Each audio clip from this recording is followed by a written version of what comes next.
Hello, everyone. Welcome back once again. I'm Nicodemus Kane. Today is August the 23rd, 2022. It is early, stupid early, because I woke up 30 minutes before my alarm went off. I've been doing that a lot more lately, and I've been kicking myself for doing it because I am going to be dog ass tired when I get off work today. I know I am, and I am probably going to wind up falling asleep at the computer before lunch, but it's the way it's been going. I don't know why I'm doing it, but I need to quit it. It's getting on my nerves. Anyways, today we're going to read Isaiah 34.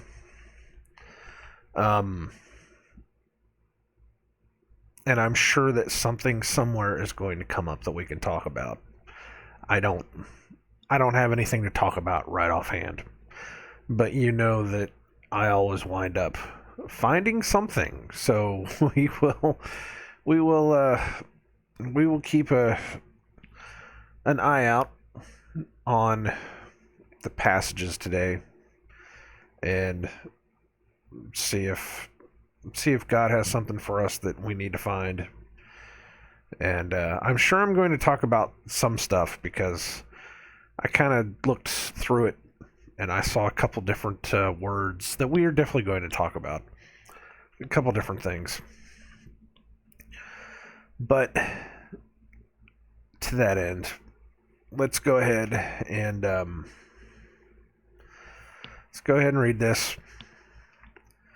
And again, we'll let the word talk to us, see if there's anything that we need to see or understand. Put it that way. Again, I'm tired. It's too early. It's 5. Well, right now it's 5:50. I actually I started going through my email, deleting emails because I have something like 16,000 emails that I'm having to get rid of because I never check my email. And I started doing that about 5:30. It's about 5:50 right now. So I usually start recording at 6. This tells you how early everything is. Anyways, it doesn't matter. My brain, again, is not working right now because it's too early in the morning. So let's go ahead and read. And let's see what we can figure out here. Isaiah 34. Come near, ye nations, to hear, to hearken, ye people. Let the earth hear, and all that is therein, the world, and all things that come forth of it. For the indignation of the Lord is upon all nations, and his fury upon all their armies. He hath utterly destroyed them, he hath delivered them to the slaughter. Their slain also shall be cast out, and their stink shall come up out of their carcasses, and the mountains shall be melted with their blood. And all the host of heaven shall be dissolved, and the heavens shall be rolled together as a scroll, and all their hosts shall fall down, as the leaf falleth off from the vine, and as a failing fig from the fig tree. For my sword shall be bathed in heaven. Behold, it shall come down upon Idumea, and upon the people of my curse to judgment. The sword of the Lord is filled with blood. It is made fat with fatness, with the blood of lambs and goats, with the fat of the kidneys of rams. For the Lord hath a sacrifice in Bozrah, and a great slaughter in the land of Idumea. And the unicorns shall come down with them, and the bullocks with the bulls, and their land shall be soaked with blood, and their dust made fat with fatness.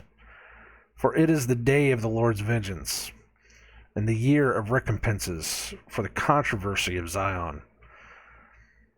And the streams thereof shall be turned into pitch, and the dust thereof into brimstone, and the land thereof shall become burning pitch. It shall not be quenched night nor day. The smoke thereof shall go up forever. From generation to generation it shall lie waste. None shall pass through it forever and ever. And there is a break right there at verse 11. So, in context, again, this is the judgment at the end of days. This is God pouring out his judgment upon the world, pouring out his wrath upon the world, completely obliterating everything.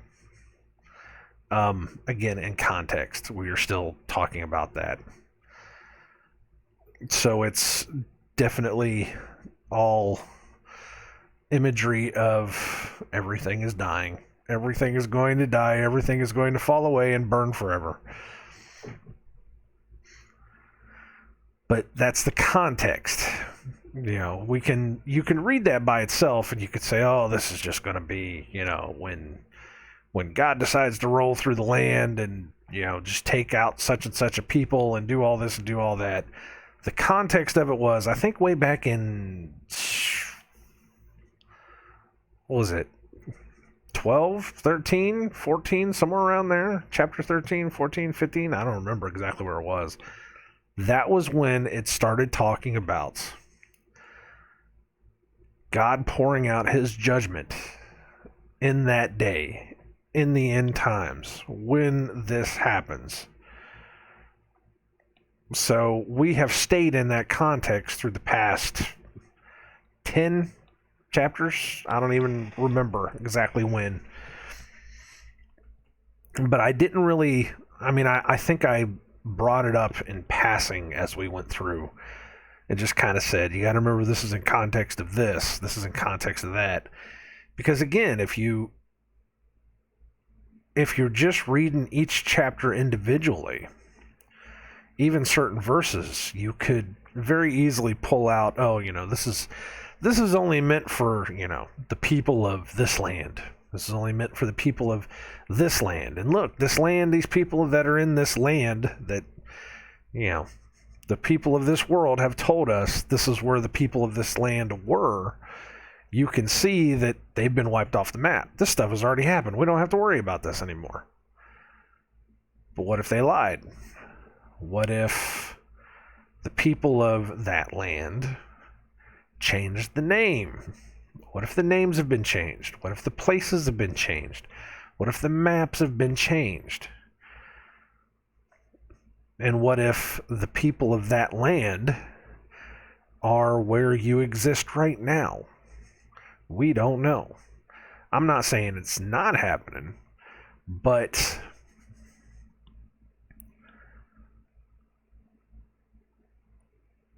the devil doesn't play fair. He will do everything possible to make sure that, again, you're looking one way and you're being snared in a trap somewhere else. So when it talks about these places that we've already been seen wiped up, they've already been wiped off the map. According to history, these places don't exist anymore. Oh, this is where, the city of whatever is, and it fell because in the Bible and in Isaiah it says that, this will be wiped out. So you got to take that two ways. You have to say, well, then the Bible says that, so then that chapter of the Bible means, this happened, this was just a localized area, because the Bible says this place will get wiped out, and you could very easily just quote, chapter whatever, and just say, there you go. But in the context of it, in the entirety of it, you have to understand this is supposed to be at the end of days. So it's either the end of days has already happened, or this is something that's coming, which means that this city still exists. So which way is it? It's either that, or you could talk about the expanded time, because for God 1 day is 1,000 years. So this could very easily have happened, and we're still feeling those birth pangs as we go. Of course, there's still a whole bunch of other stuff that hasn't popped up yet. It very well could have. We just haven't seen it. We should know about it. There should be some people that know about it. I don't know where it is, but then, again, the Bible also says that we will be destroyed for a lack of knowledge. There will be a famine of the word. There will be a famine of truth. So I don't know. It's things to contemplate. I am not saying anything is what it is. I was actually sitting here thinking about it as I was putting my shoes on. Because I got to wear my shoes, because if I don't, my feet swell like crazy sitting in this stupid chair all day. I try to get out and exercise. I really do. Sometimes it doesn't work. But I was thinking, I don't have truth here. I don't have hard evidence or facts of anything. Most quote unquote truthers, we don't have hard facts and evidence. Some of us do, that we have things that don't look right, and but we can't place it 100%. What we do have is puzzle pieces that actually fit together. It's like we have all of these little tiny tidbits of information that we're slowly putting together, and we're making this picture. And some of the things are fitting, some of the things are actually fitting together to where it makes sense to a point. It's not complete. It's not entirely complete, and there's still a lot more that we need to look at, but there's something going on there, and it's this whole grand puzzle that some pieces are, they're falling into place and other pieces aren't. But we have to build a truth from that. So we don't have 100% truth. So whenever I say certain things, I'm just speculating. I have no idea. I have no clue. My truth is the Word of God. The Word of God is the Bible.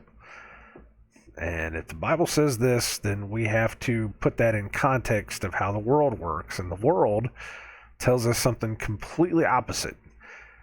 Because the Bible says the world is going to tell us something completely opposite of what it says. And that we live in a time where everything will be turned on its head. So it's trying to find that truth. Trying to find something that makes sense. So I am going to say, from my own point, my own perspective, this is the end of days talk. This is the stuff that's going to happen at the end.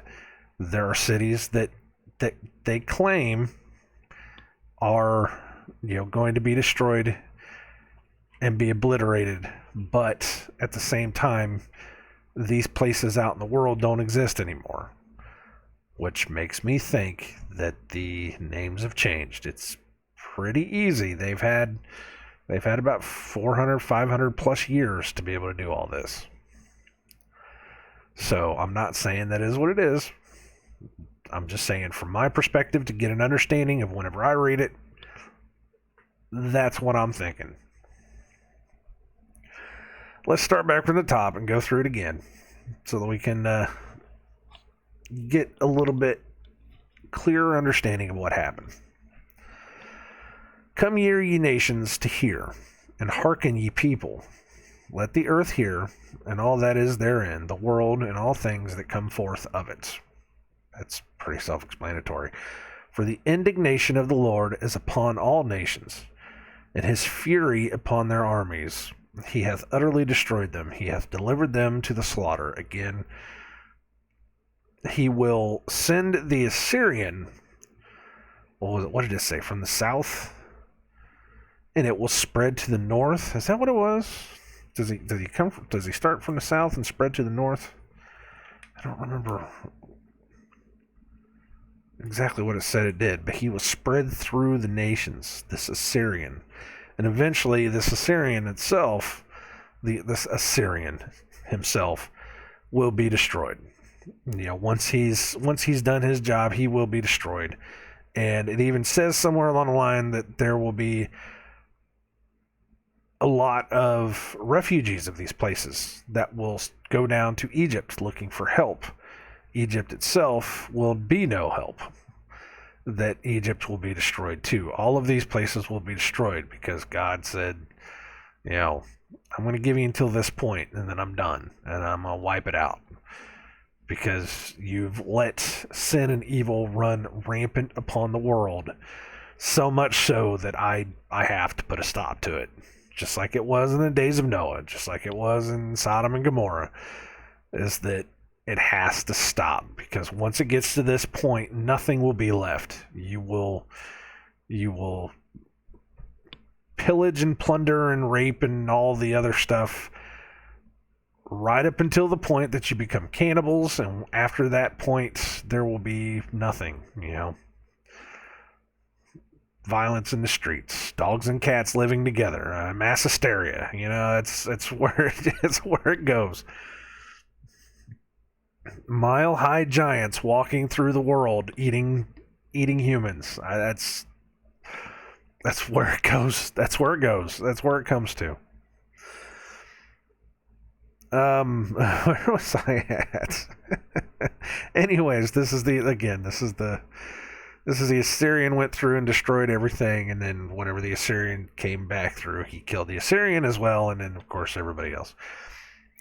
Their slain also, this is verse 3, their slain also shall be cast out, and their stink shall come up out of their carcasses, and the mountains shall be melted with their blood, which they will run to the mountains. They will run to the mountains, into the caves that they have set for themselves, and they will plead with the mountains. Bury over us, cover us, protect us from that day of the Lord.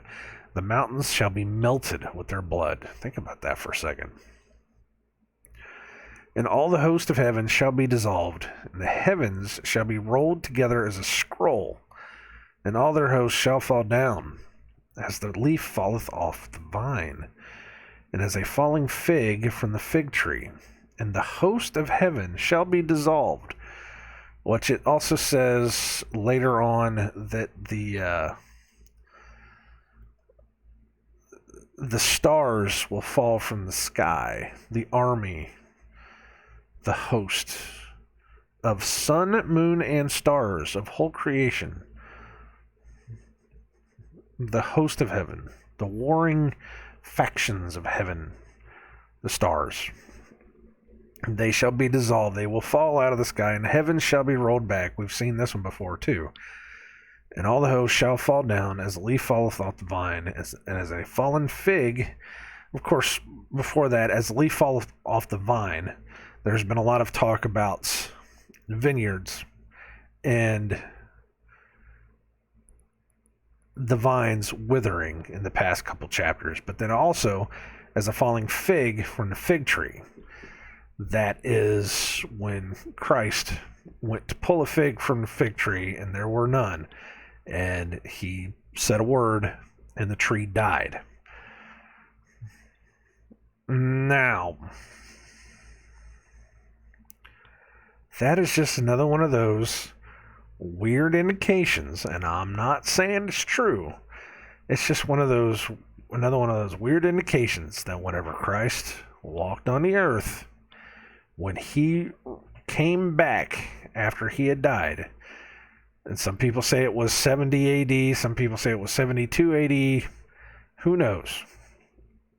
That was when he came back with the saints to wage war, and that was the start of that 1,000-year millennial reign. Now, I'm not saying that is what it is, but when you look at the things that we keep discovering in history with Tartaria and with this, the dates being wrong, the maps being maybe 1,000 years off, things like that, you start thinking maybe there is something to it. And that it says at the end of that 1,000 years reign, there will be a short season for Satan to rule. That all of those that were in the world for that 1,000 years get called up. That's that first rapture. they get called up, and then there's a short season of Satan. Now, I don't know if this is 100% true. Again, I'd have to dig through the New Testament to be able to find out. Absolutely. This is what somebody said, and it kind of jives with what I can remember. I'm not 100% sure. But that does track with some other stuff that I've, started formulating into my head. And it's an opinion made from puzzle pieces, made from different things that people have kind of found as we've gone through. Because we've found all this old technology, and it seems like everything we know is only about 250 years old.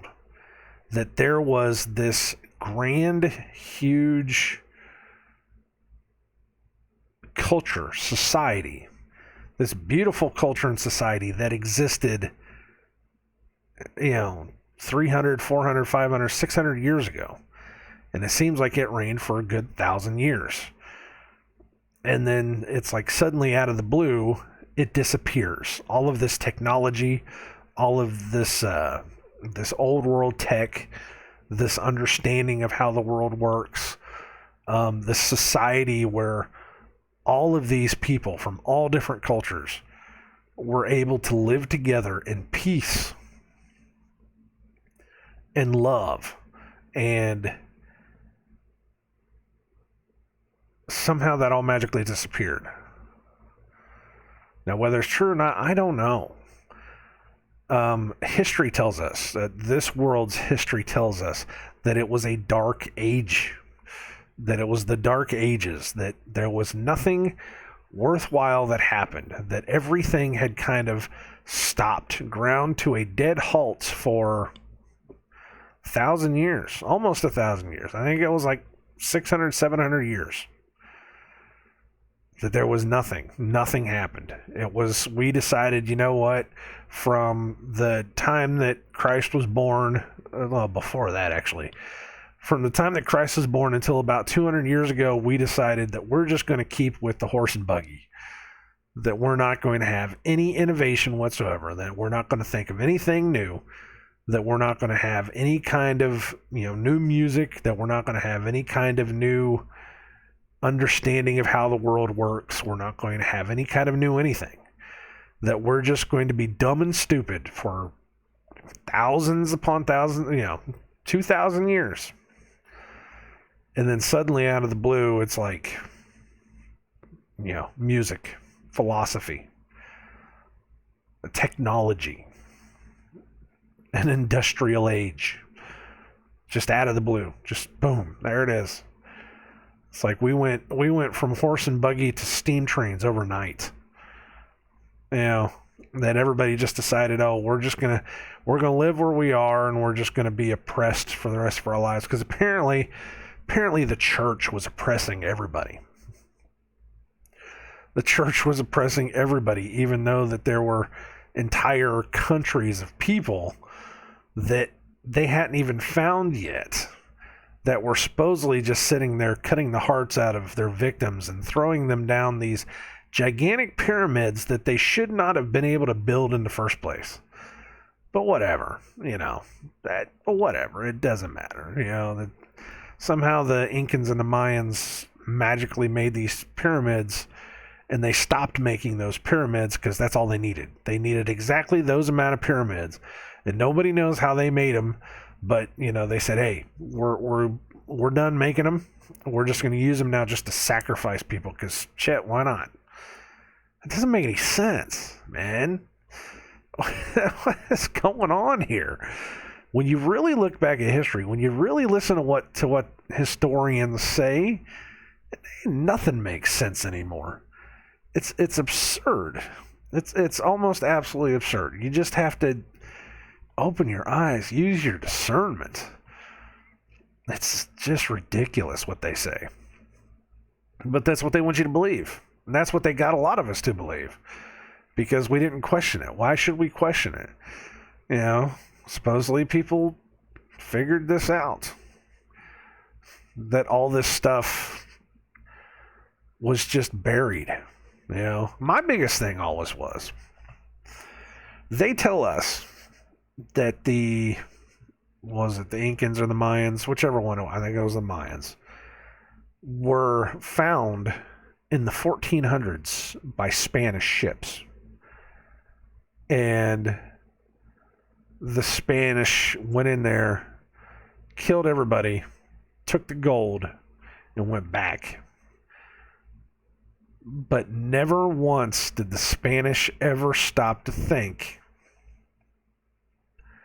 that they should do anything with the land that was there. All these great pyramids, all these structures. No, they just left, and they let the foliage grow over it. And it's like, we're just going to leave it there for 600 years, 500 years, and then it's going to magically be found again in the, late 1800s. Oh, look, it just happened to be here, Oh, wait, we just happen to have, it's written down right here that the Spanish came through and did all this and did all, Really? They never once thought about using any of that to do anything at all? I mean, we're just going to come here and get the gold and go back and be done with it? There's not one inquiring mind there. There's not one person that stopped and said, hey, look at this technology. This is way beyond stuff we can do. It's absurd. It's absurd. I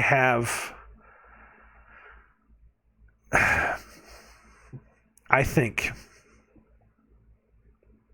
other than the human ability to lie about everything, the human ability to see a technology or understand something that they have never seen before, the ability to want to have that and absorb it into their life in order to make their life better. Even if you want to say it's the deceit of men to steal something from somebody else in order to make it theirs. I believe in humans' ability to do that. So for a group of Spaniards to come over and just see all this stuff and be like, let it grow over? Really? I don't know. It sounds absurd to me. It sounds absurd to me. Crazy stuff, though. Crazy stuff. Where were we going with that? Oh, the 1,000-year reign. Yeah, it's one of those things. Yeah, just one of those things. Because there's a couple different places where it talks about the figs dying or the figs falling off trees, and then Christ comes and he makes the fig tree die. And that's one of the signs. That's one of the signs that it talks about. I'm not saying that the 1,000 years have already happened. I'm just saying that is a theory that is out there. It's just out there. It's just something to look into. Whether it has or whether it hasn't, it doesn't really, well, it does kind of matter. If it has happened, it definitely matters, because the next bit that comes is the final judgment, is what it is.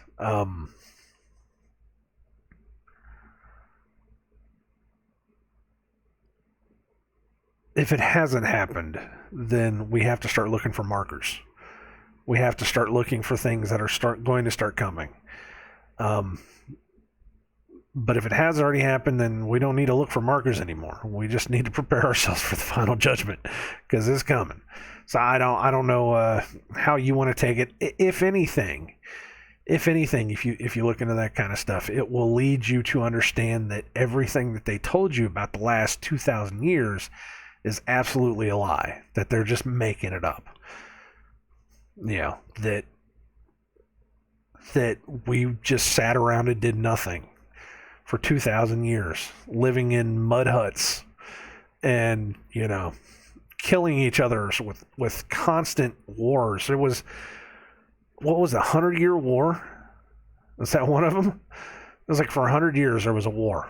It means 100 years that there was every single bit of money and food were given over to a warring machine. Do you know how much food it takes to fund a war? Where do these people get the food from? Just the food alone. Or the money. I mean, you would have absolutely ruined your savings, your gold, by funding a war for 100 years. Think about that for a second. It's absurd. History is such absurdity, but we don't question it because we never think of anything else. It's like 100 years of war or whatever. All I'm worried about is going home and playing video games and going out with my friends. It's absurdity when you really, really listen to it. So I don't know. It fits together in that weird way. And even if you don't want to do the 1,000 years of reign, then you at least need to go back and really take a look at the history that they have given us and understand that it would only have taken about 200 to 250 years, maybe even a little bit longer, maybe about 1,600, I don't know. But it would have only taken so much time for them to just change everything. If it was a good and just society that reigned and ruled with Christ, and then suddenly everybody magically disappeared, but there were still some people here that still, knew about all this good stuff, and the devil said, you know what? Let's keep them thinking that. Let's keep them thinking that it's good and just society, and slowly we will turn and manipulate it. We can't do it all at once. We have to do it slowly. So little by little by little, they introduced all this technology, knowing the end from the beginning. Because got to remember, Satan knew the end from the beginning too. He read the books. He knew what was up. He was God's right-hand man. He knows. He said slowly but surely. And then as it comes, we will build this society where we will try to corrupt as many people as possible by the end of it. And that's what he's doing. He said by the end of all this, we'll figure it out to where, we'll be immortal. We'll build robot bodies and build all this stuff, but it's going to take some time. And we'll slowly adjust people into this new way of thinking. And it's been going on for 200 years. Is it true? I don't know. It's stuff to talk about. Stuff to think about. Anyways, interesting stuff to think about, man. That rabbit hole runs deep. It runs really deep. And the further you get down into it, the further you find out that it's not so far-fetched. By the end of it, it's not so far-fetched to really expand your understanding of what could be going on. Let's keep going with this, though. Verse 5, For my sword shall be bathed in heaven. Behold, it shall come down upon Idumea, and upon the people of my curse to judgment. Now, I love looking these names up. Idumea, it means red. Edom, Edomites, descendants of Esau, the land of Edom. For my sword shall be bathed in heaven. Let me make sure, saturated in heaven, in the sky, visible sides, stars, heaven. Behold, it shall come down upon Idumea, the Edomites, the land of Edom, and upon the people of my curse to judgment. Because he cursed the people of Edom. He cursed them. He said, you will be the cursed ones, like the Canaanites, like the, Jebusites, Amalekites, yada, yada, yada. Everybody that went up to the north, that, he said, you are not the people that there is still something in your bloodstream that needs to be pushed out because you are not perfect creatures. So you will be cursed. And most of them, if you really, really read the Bible, most of those people that he cursed did not listen to him. They were either committing adultery or they were, corrupting their own bloodline or doing this or doing that. And he says, you will be cursed. And they go off and they create all these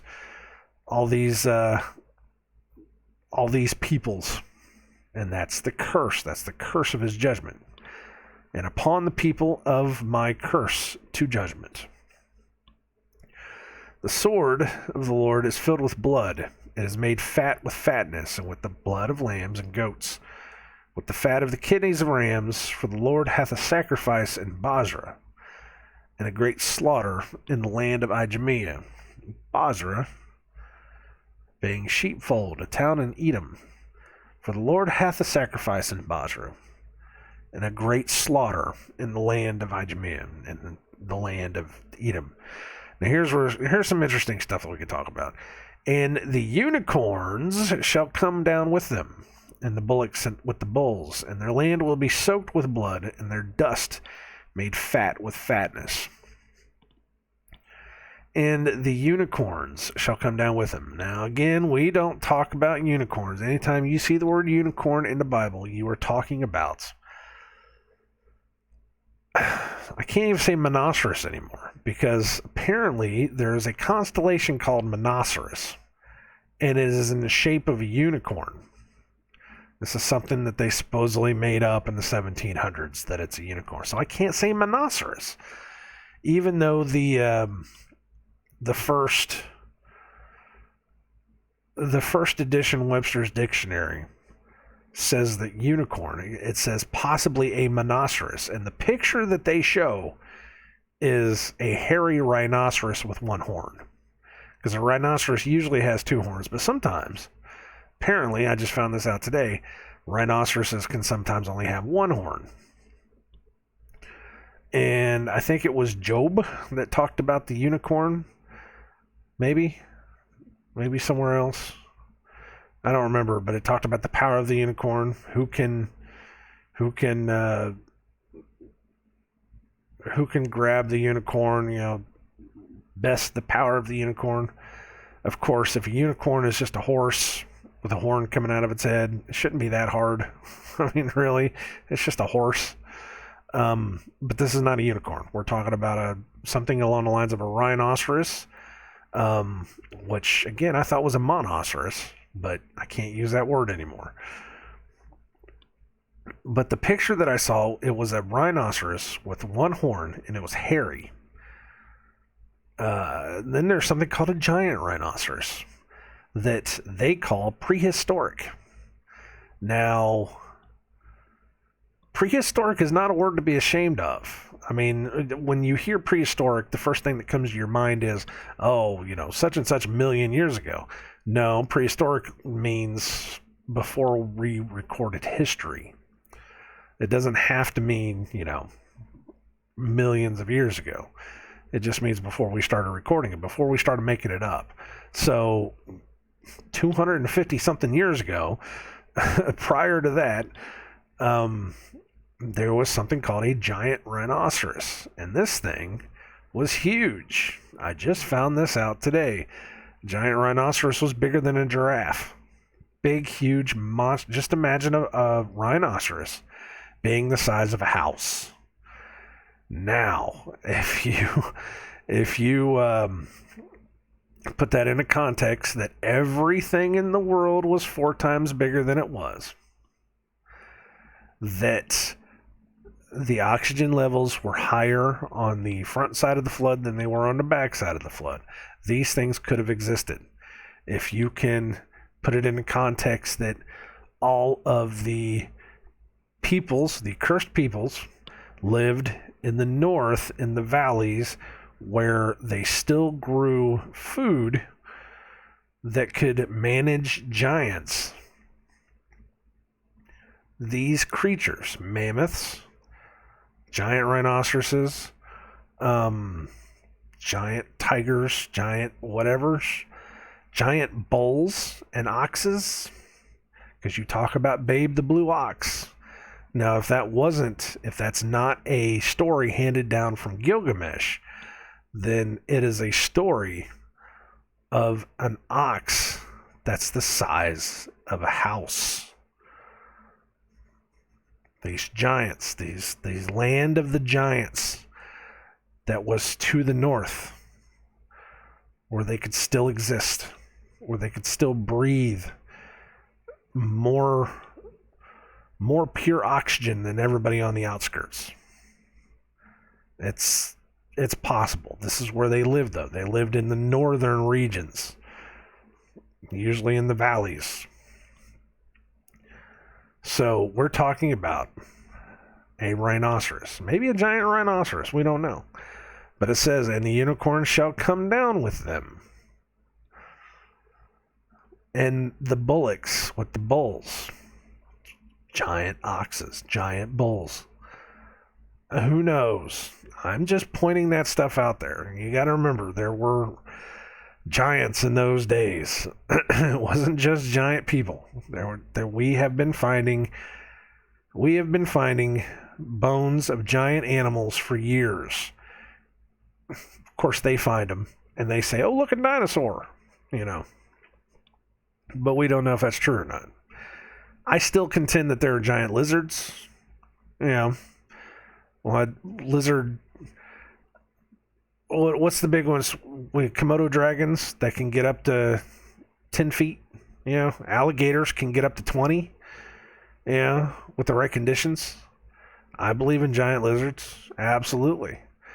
Do I believe in anything like a Tyrannosaurus Rex being able to survive? No, I don't. I'm sorry, but his cute little flappy arms, he couldn't have survived. It's not even possible. No, it's like you see a Tyrannosaurus Rex and it's like, you know what? Somebody took a giant lizard body and then put human arms on the damn thing. And they called it a dinosaur, with the teeth. I don't know where the hell they got those teeth from. It's probably an alligator skull. Did you ever think of that? It's probably just a gigantic alligator skull. As an alligator grew, his skull maybe, instead of flattening out, maybe it grows up. I don't know. Or it could be genetic manipulation back before, the flood. Who knows? This is talking about that, though. This is the unicorns. I'm going with giant rhinoceros. Now that I've seen that, anything's possible. Could this be the behemoth that Job talks about? I don't think so. It's possible. No, it's not possible, because the rhinoceros doesn't have a tail. Elephants don't have a tail. It talks about the behemoth having a tail that was as big as a tree. We have, I think it was more like a brontosaurus. You still have those images, the Romans, of the cave paintings of, the Incans and the Mayans and, North American Indians, that they are riding these great giant beasts with long necks and long tails. So I still think that's a behemoth. But a unicorn, giant rhinoceros, I can go with that.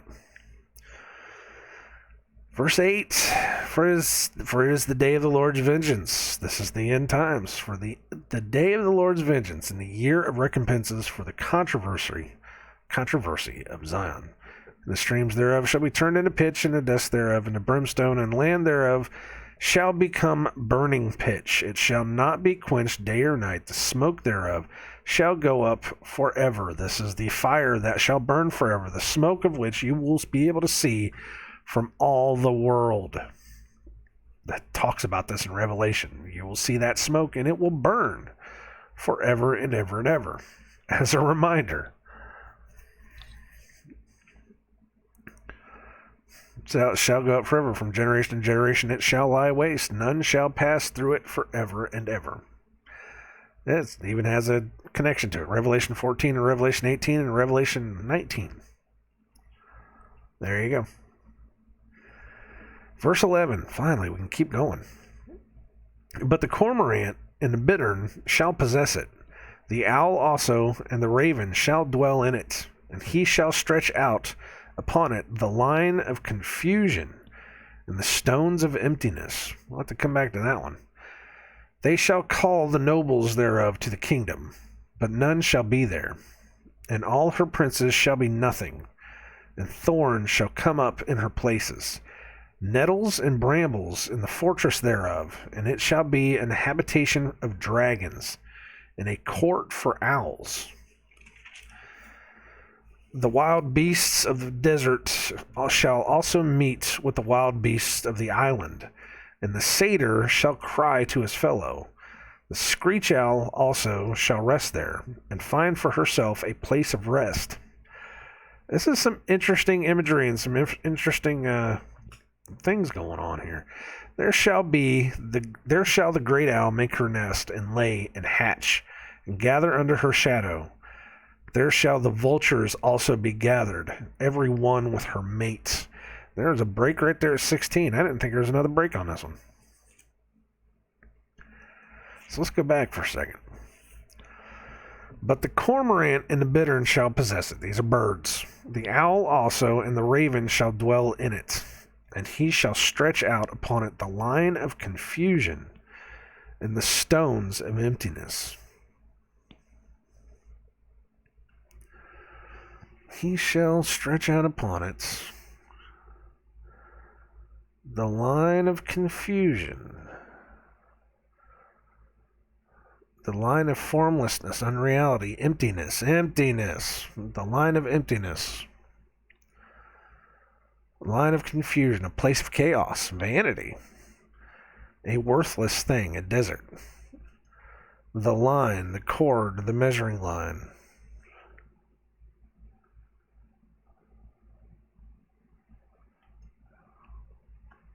And the stones of emptiness. Now, before we move on, cormorant is a pelican. All right. I thought it said penguin, and I was going to stop and be like, penguin? Wait, what? Is this cold? Like Antarctica? But no, this is pelican. They shall call the nobles thereof to the kingdom, but none shall be there, and all her princes shall be nothing, because they will be dead, because they have been wiped out. And thorns shall come up in her places, nettles and brambles, in the fortress thereof, and it shall be an habitation of dragons, and a court of owls. And it shall be a habitation of sea monsters, dragons, or even dinosaurs, and a cult of owls. Or in a court for owls. So, here's some interesting stuff. A court, a dwelling and abode for owls. Used, it's a daughter. Used in the same wide sense as other terms of relationship. Company daughter. This is not about a bird. Daughter, adopted daughter. Designation of women of a particular place. And it shall be an habitation of dragons, which is actual sea serpents, and a court for owls. Oh, it's an unclaimed bird. There we go. All right. So as a court for the daughters of owls, female birds, female owls. No, okay, I got you.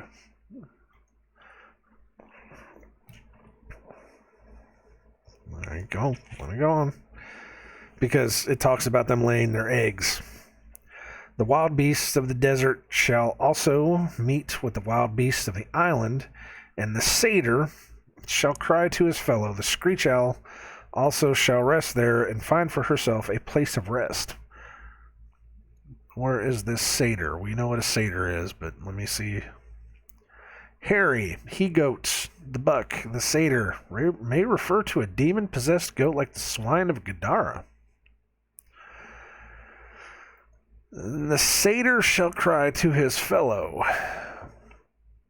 Now, this is also the satyr of, similar to the half man, half goats Pied Piper, Pan. This could be what it means too.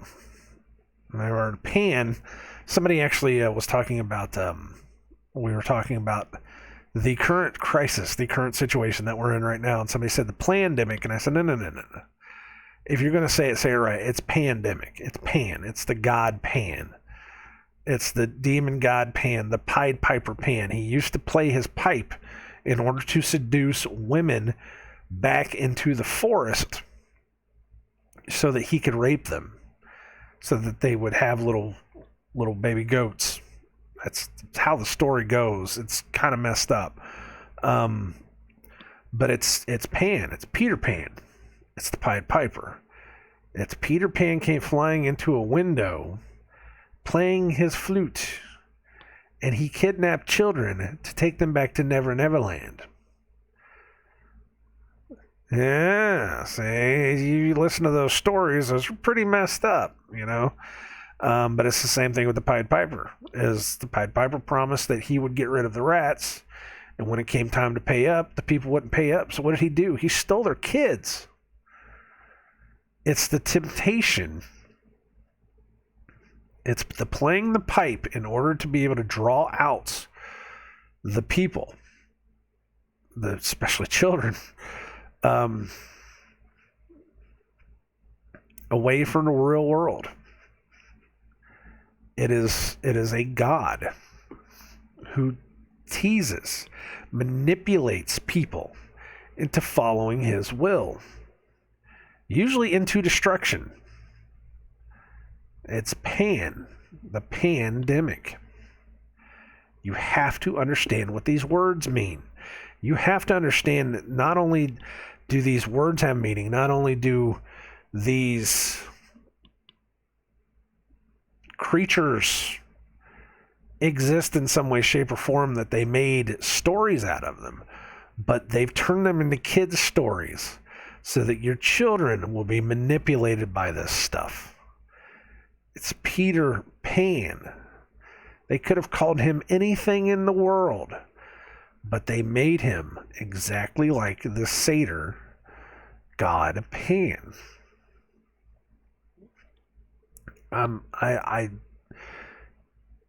You look into it. You just got to look into it. Find it out for yourself. It's crazy, crazy stuff. It's absolutely crazy stuff. Even crazier than that is you hear the stories and legends of something like Robin Hood, which is very similar to a Peter Pan, except it's gold instead of children. But it's the same concept, just a different way. It's weird stuff. There's other ones too. I can't remember right offhand, but it's this. They took these stories, and I've talked about this before, as you know, the old ancient tales. They took these stories and they turned them and manipulated them. The devil doesn't play fair.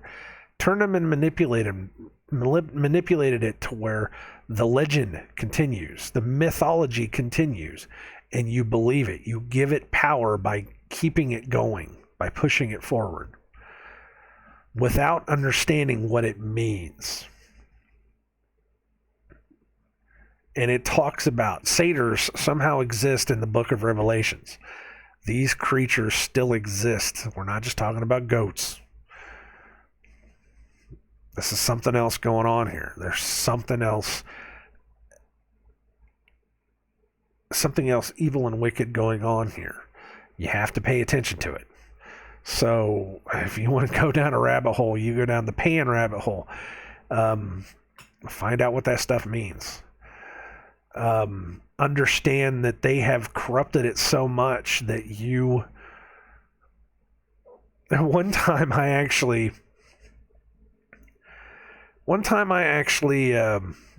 put it together, and it's weird. It's off the charts weird, but I put it together because the English language was made in order to manipulate us in ways that we can't understand. One of the ways I said was you take a pan and you fry an egg in it. It's basically you're taking the children of chickens and you fry them in a pan, because you take the word pan and you use it, find anyway, and it sounds stupid. I know it sounds absurd. It sounds ridiculous, but it's that manipulation. We could have called that cooking instrument anything in the world, but we called it a pan. Why? We have a word for a demon god called a Pan, who entices children into a forest. Young women, women of course, but young women. He's told, talk about the Pied Piper and young children. It's the same concept. But it's a pan that you cook food in to eat. And there are some legends where satyrs they eat humans. I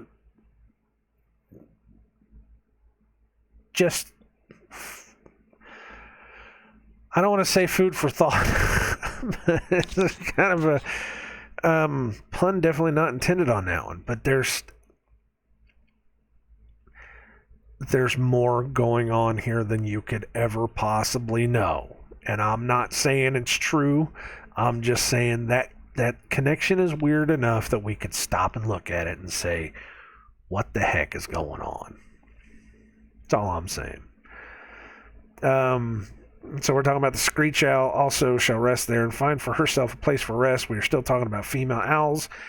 There shall the great owl make her nest and lay and hatch and gather under her shadow. There shall the vultures also be gathered, every one with her mates. So there you go. Verse 16. Seek ye out the book of the Lord and read. That's all you need to say. No one of these shall fail. None shall want her mate. For my mouth it hath commanded. For in his spirit it hath gathered them.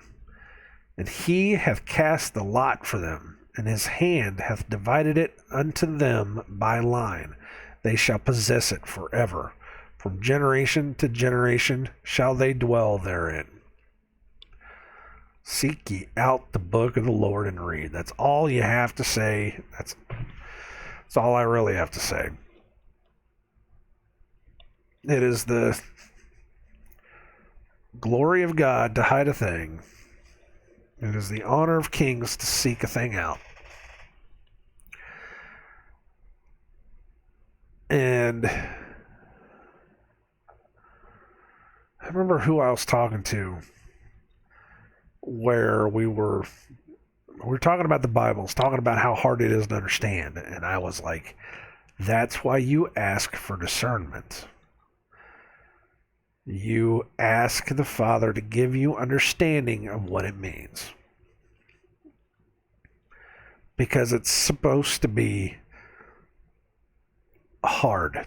The words are hidden. If it was completely easy to understand, the worst people could take the words and use them and manipulate them, which is what people are doing. They're taking the words, they are taking the lines here a little, there a little, and they're taking verses and they're corrupting the message. But we know, those that are getting down into it, studying, finding out what these words mean, finding out that not everything is what it is. We are discovering that it is so much more than what it is on the surface. God has put the message down in the book for us to find. Not out in the open. Because again, if it was all just on the surface, we could say anything we wanted to use it against other people. You have to really get into it. and understand it. And read it. Line upon line, precept upon precept.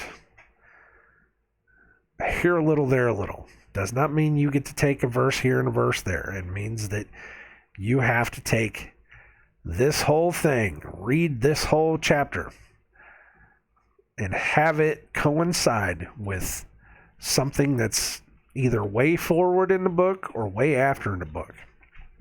And find out that it all exists together. You will find enough witnesses in the Bible to be able to prove itself. You got to prove all things. The Bible proves itself over and over again. And then you get out in the real world and you find out that most of this stuff was true. You know? I don't know how else to say that. I really don't. Anyways. Has it been an hour? Oh, it's been an hour. It's only been an hour? Man, I thought it was like an hour and a half. All right. That's enough, man. I covered a fair amount of stuff. It's a tricky situation. Trying to understand everything and find the truth of it all, and saying, well, this is like this is like that. The more I say that, the more I talk in definitives, the less I like myself. I can't stand it when people talk in definitives, unless we can prove it 100%. And there's a lot of stuff that we cannot prove 100% anymore. So I hate talking in definitive terms. That's why I've been trying to push this whole, I don't know for certain. It's hard for me to say what is and isn't completely and totally real. That's why I've taken the stand of prove it for yourself. I don't want to deal in absolutes anymore. I mean, there are certain absolutes in the world. But when we talk about history and we talk about things that have happened, it's so blurry, and the things that they tell us just don't make sense anymore. They really don't. I mean, if you're listening to this, if anybody's actually listening to this and even has a concept that there's something wrong with the world, and that even has a concept of, how things have been manipulated and how they can tell us all these stories about how our world supposedly works, which they are now starting to claim are fact. They are going forth now and saying that almost everything is guaranteed fact now. Oh, it's a fact. According to them, it's a fact now that we all came from a Big Bang. It's a fact that evolution happened. It's a fact that, all of this. It's fact. They're not even calling it a theory anymore. When I grew up, we at least still had an option of, well, it could be this. It's a theory. We're still trying to prove it. I have yet to see anywhere within the past 30 years that they have actually proven it. But, they've manipulated it to the point where they're just saying now, oh, this is truthful fact. It's factual. It's just a fact. Just trust us. We know what we're talking about. But when you go back and listen to them, and I've gone back and listened to these people talk about stuff, about the history, it is so ridiculous. Again, the 100 Years' War thing. Who paid for that? Where did the food come from? Well, you're talking about generations. How did you make a generational 100-year war? Who was there making babies? Because half of the men would have died within the first 10 years. Who's left making babies? How does that work? You know? Am I wrong?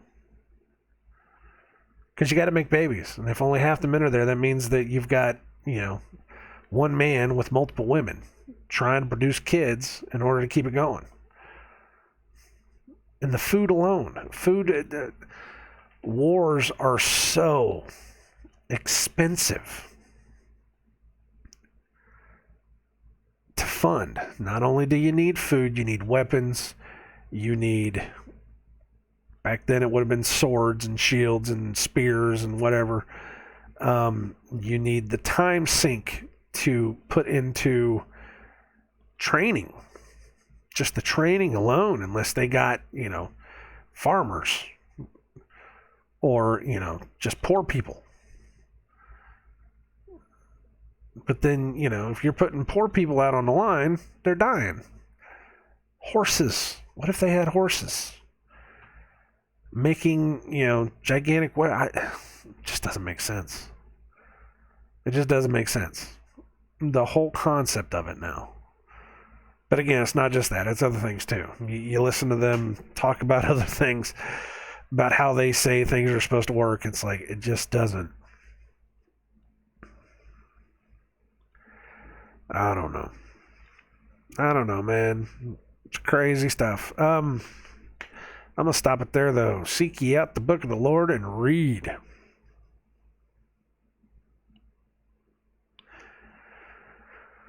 All right. I should talk to you guys later. God bless everyone. You take care of yourselves. Don't trust history just for the sake of trusting history.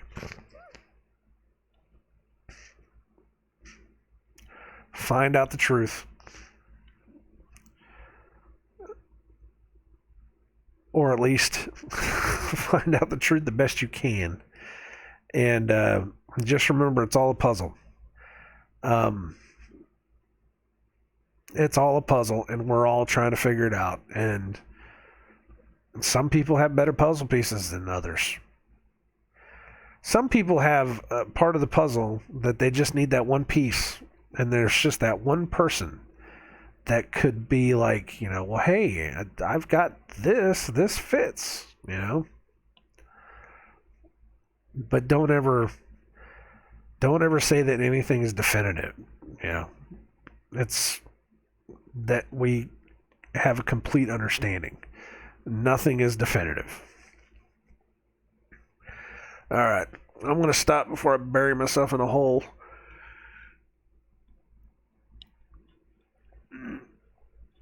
And try to stay awake today. So you guys take care of yourselves. God bless every one of you. I shall talk to you later.